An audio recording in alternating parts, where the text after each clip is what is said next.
avec un coup d'envoi réalisé par la Sud-Africaine. Un coup d'envoi un peu court. Voilà, on va revenir du coup à un bras cassé du côté de l'île Maurice.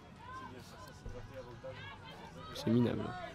Beaucoup de niveau de la part de nos féminines durant cette compétition, des qualités techniques et des chevelures qui viennent fausser la défense sud-africaine. Un ballon gratté par cette défense, comme vous le disiez Rose, avec voilà, on arrive à tomber tout seul du côté sud-africain, on ramasse cette balle et on le rappelle, on évolue sur un terrain synthétique, ça glisse, c'est pas forcément le plus pratique. Absolument, des conditions dont les équipes doivent s'adapter durant cette compétition. On le sait, nos bordelaises qui partent avec un avantage. Elles jouent sur ce terrain du Bec au domaine Recancourt à l'année.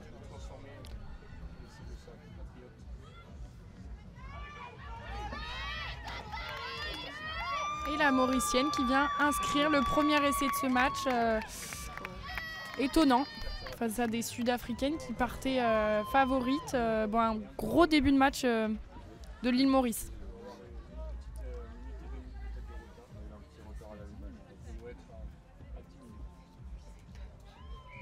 Cette transformation qui passe entre les perches, nous signale Jules Marini.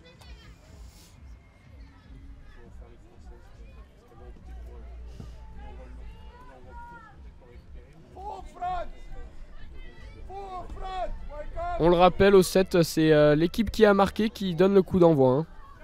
Un coup d'envoi qui au 7 n'est pas un ballon de réception pour l'équipe adverse, mais plus un ballon de récupération, on le rappelle. C'est des coups d'envoi souvent très courts, bon là très longs, on se demande un peu pourquoi, mais bon, peu importe. Et c'est un ballon de récupération normalement pour les Mauriciennes, avec voilà, du jeu déployé de la part voilà, de Pretoria qui arrive à se débattre et à casser un plaquage. Il se retrouve maintenant dans les 22 mètres de l'île Maurice.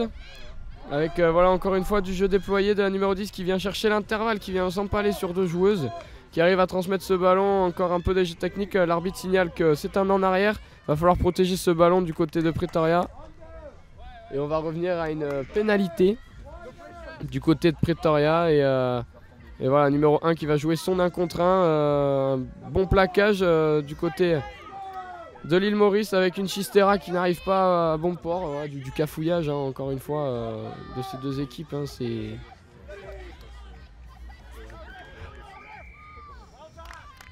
voilà, un ballon gratté du côté de l'île Maurice qui joue vite cette pénalité. La numéro 9 qui tient debout, qui donne la balle. Qui arrive plus ou moins à transmettre encore une fois. Encore une fois, on arrive à faire une passe après contact. La numéro 14 qui tient au ballon.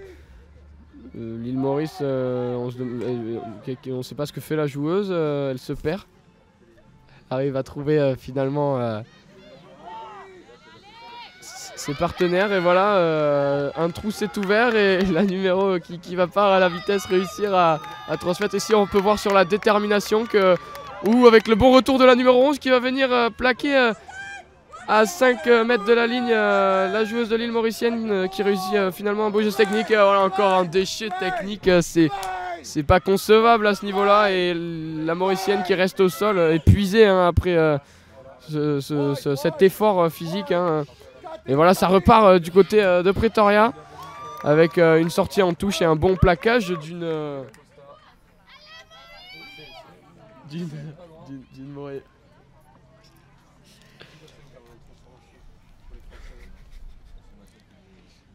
Et un choix de coiffure étonnant de cette numéro 1 mauricienne, un choix inexistant de coiffure finalement. Bon, les élastiques existent.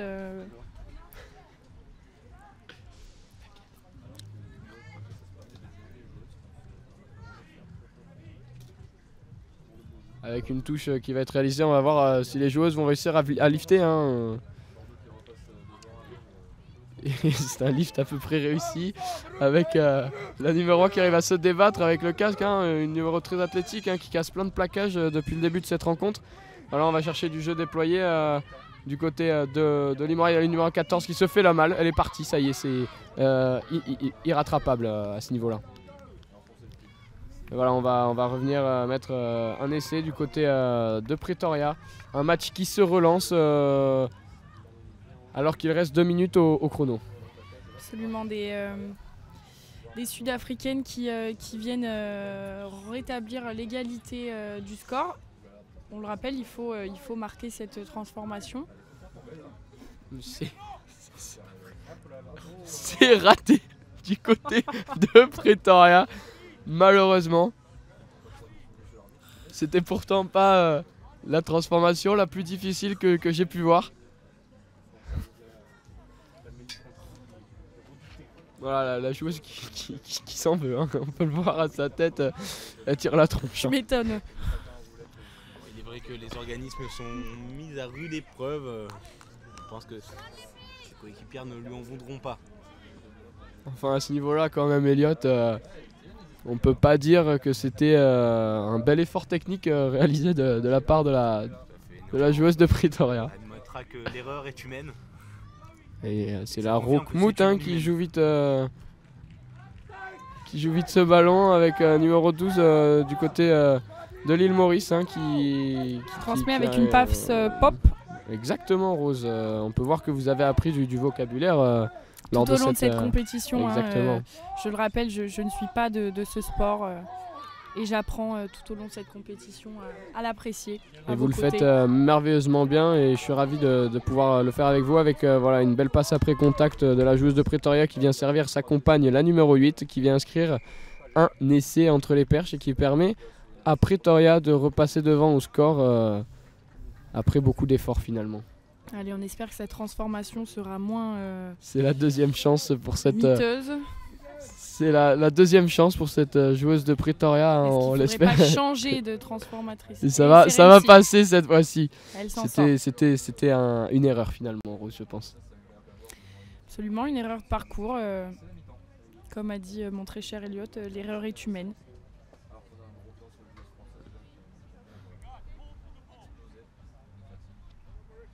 Voilà, il reste le chrono est fini, ça va être la dernière action de ce match.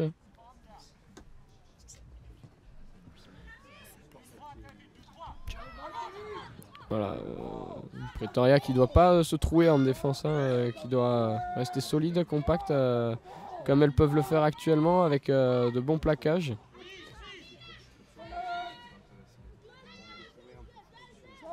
Voilà, ne pas se réaliser, la Rockmout qui vient s'enfermer et qui se fait plaquer par la joueuse de l'île Maurice.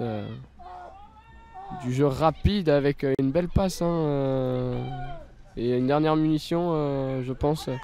Nous allons voir la décision de l'arbitre et voilà, c'est la fin du match. Ou la mi-temps. La mi-temps, autant pour moi, dans cette rencontre. Arthur qui commence à fatiguer, beaucoup de matchs commentés au compteur. On le rappelle, on le rappelle, Rose, on a déjà commenté 2 matchs dans cette journée. On le rappelle, c'est tout de même épuisant de pouvoir se donner avec autant d'enthousiasme. Et c'est vrai que c'est un match qui nous en procure de l'enthousiasme. Pas pour moi, mais je comprends votre point de vue, Rose.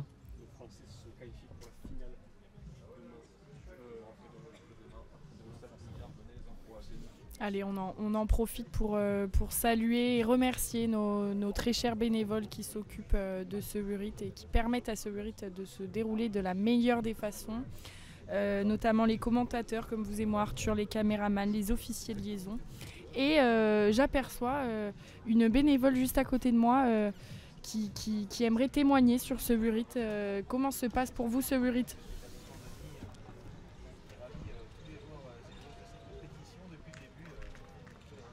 C'est un Wurit qui se passe vraiment bien.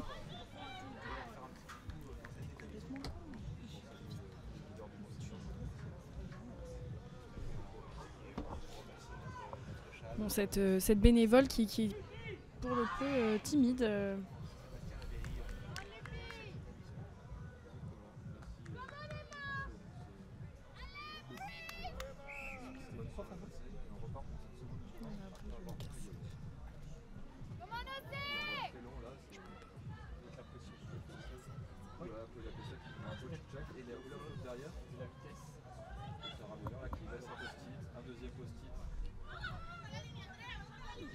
les Bordelaises hein, qui sont en train de mettre une claque à l'équipe de Séville, 21-5, pour notre grand plaisir. Alors que le match va reprendre de notre autre côté, Rose, avec pour l'instant un avantage du côté de Pretoria. Voilà, une percée du côté de Pretoria, bien repris bon par le numéro 1 exactement. Et numéro 9 qui se fait la malle dans le sens et qui va aller inscrire le 3e essai pour l'équipe de Pretoria qui domine ce match pour l'instant.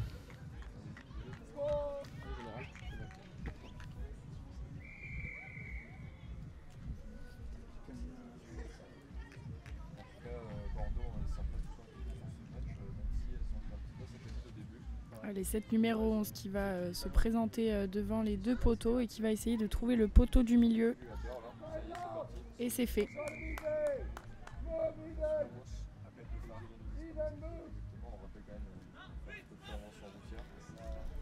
L'équipe de Pretoria hein, qui s'envole peu à peu vers une victoire.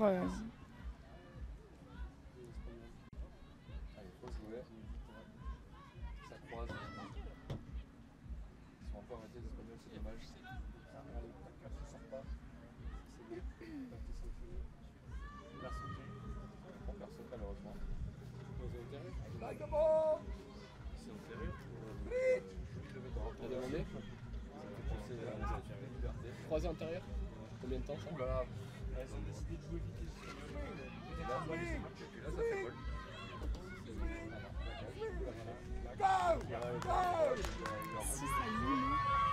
Avec la numéro 9 qui encore une fois su trouver une faille dans la défense de l'île Maurice et qui vient inscrire le 4e essai pour donner l'avantage et un net avantage dans cette seconde période. Un joli pic de vitesse hein, que nous propose cette numéro 9. Elle n'arrête pas de marquer, elle est inarrêtable. Et des informations du côté de notre joueur bordelais Matteo Lavacelle qui d'après les informations hein, du médecin, s'est fait les croisés du ligament intérieur, ce qui entraîne une rééducation et une convalescence de 6 à 8 mois. Bon, grosse déception hein, Arthur hein, pour ce bel athlète français.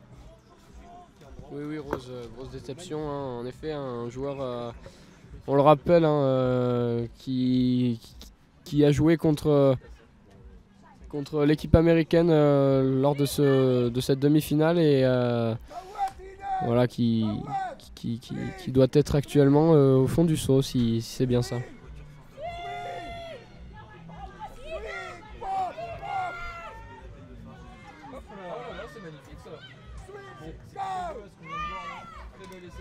Et encore un essai du côté de Pretoria hein, qui domine largement cette seconde mi-temps avec voilà, une équipe de l'île Maurice qui n'arrive pas à trouver la faille. C'est dommage, hein, on le rappelle, un début de première mi-temps qui était plutôt pertinent de la passe de nos Mauriciennes, bon, des Sud-Africaines qui ont percé la défense de l'île Maurice. Allez, la transformation pour la numéro 9. C'est fait.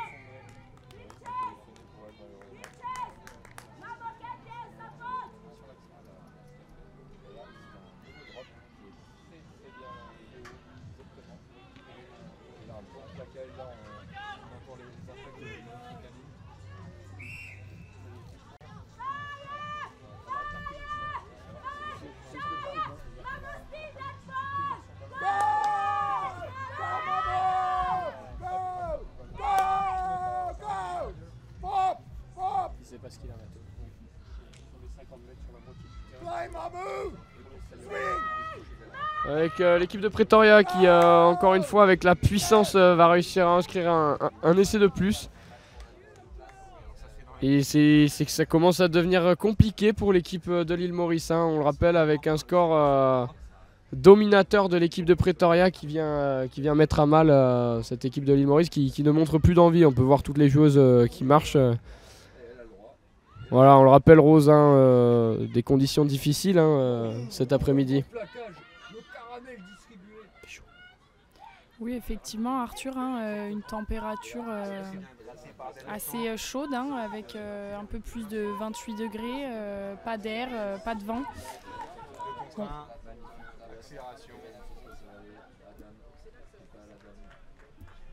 Gardée par notre leader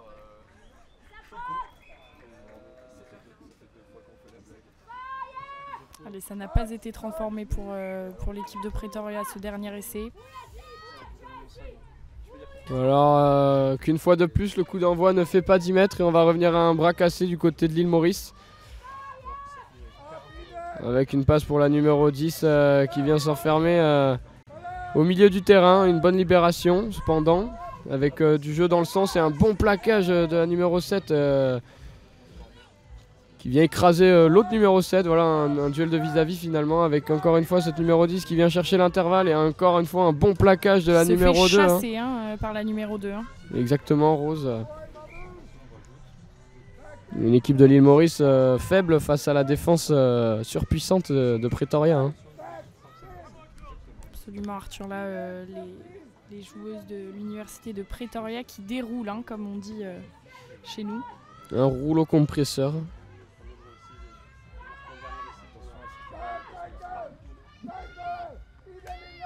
Il y a le numéro 12 qui arrive à trouver une faille, qui est repris par la numéro 11 qui vient effectuer un talonnage à la main mais pas sifflé par l'arbitre.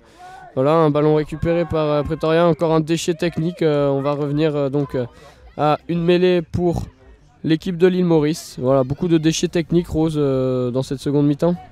Oui, absolument, des joueuses certainement marquées par l'effort physique de la première mi-temps et des matchs précédents.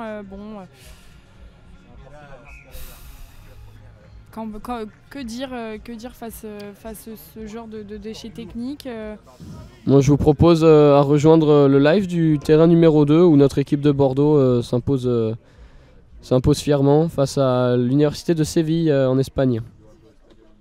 Avec un score de 54 à 5. Une démonstration une fois de plus de notre équipe bordelaise qui domine la compétition du côté féminin et masculin, on le rappelle. Une mêlée remportée par Pretoria avec du jeu déployé. On va chercher cette joueuse qui vient mettre les cannes comme on dit et qui vient déborder la joueuse et les joueuses et qui va inscrire un essai de plus et se donner le droit de marquer entre les poteaux.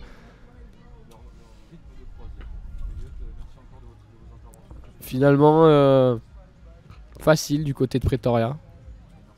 Elle a mis les cannes, la joueuse de Pretoria, des Mauriciennes qui sont complètement spectatrices de ce match. En effet, elle a lâché la remorque et voilà, le chrono est fini dans cette période. Et voilà, elle va réussir à transformer. Et voilà, fin de match, victoire de Pretoria, très facile.